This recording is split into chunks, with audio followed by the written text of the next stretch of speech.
Hi guys, মই এতিয়া যাই আছোঁ কামত। মই আছোঁ কাম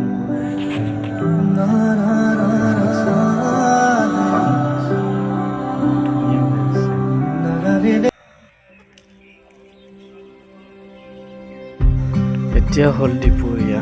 মই গৈ আছোঁ ভাত খাবলৈ। ইফালে চিপ আনিছোঁ আৰু ইফালে মগু বাদাম, তাৰপিছত ভাত লাহে লাহে খাব ধৰিলোঁ।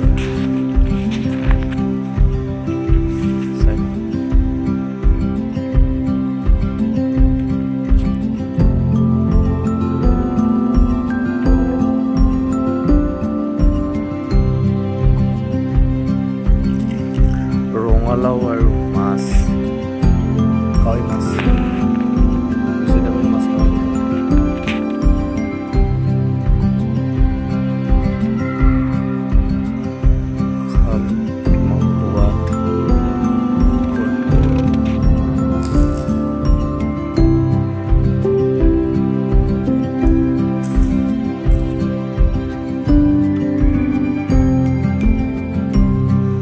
এনেকৈ কৰি আৰু দুপৰীয়া খাই হোৱাৰ পিছত কামত ধৰিলোঁ।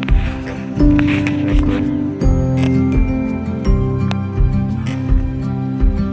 তাৰপিছত লাহে লাহে গধূলি হ'ব ধৰিলে এফালে। তাৰপিছত ঘৰে পইচা দিলে।